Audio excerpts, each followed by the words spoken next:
আগামীকাল 4 এপ্রিল 2026 শনিবার কৃষ্ণনগর এমজি রোডে অবস্থিত শ্মশান কালী মন্দিরে মা শ্মশান কালী ও মা শীতলার বাৎসরিক পুজো অনুষ্ঠিত হবে।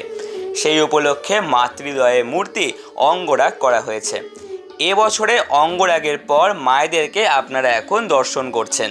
প্রতি বছরের মতন এবছরেও শম্ভুনগর থেকে গোপীনাথ এসেছে নগর পরিক্রমা করে মায়ের বাৎসরিক পুজোর সূচনা করতে।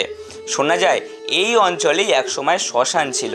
তার পাশেই মায়ের খেজুর পাতার ছাউনি দেওয়া মন্দির নির্মাণ করে 1953 সালে চৈত্র মাসের তৃতীয় শনিবার মায়েদের মাটির মূর্তি গড়ে পুজো শুরু হয়েছিল। তখন মূর্তি সারা বছর রাখা হতো না। স্থায়ীভাবে মূর্তি রাখা শুরু হয় 1971 সাল থেকে এবং 2012 সালে এখানে মায়েদের সিমেন্টে স্থায়ী মূর্তি নির্মাণ করে প্রতিষ্ঠা করা হয়। মায়েদের বাৎসরিক পুজো উপলক্ষে একটি চৈত্র মেলার আয়োজনও হয় এখানে।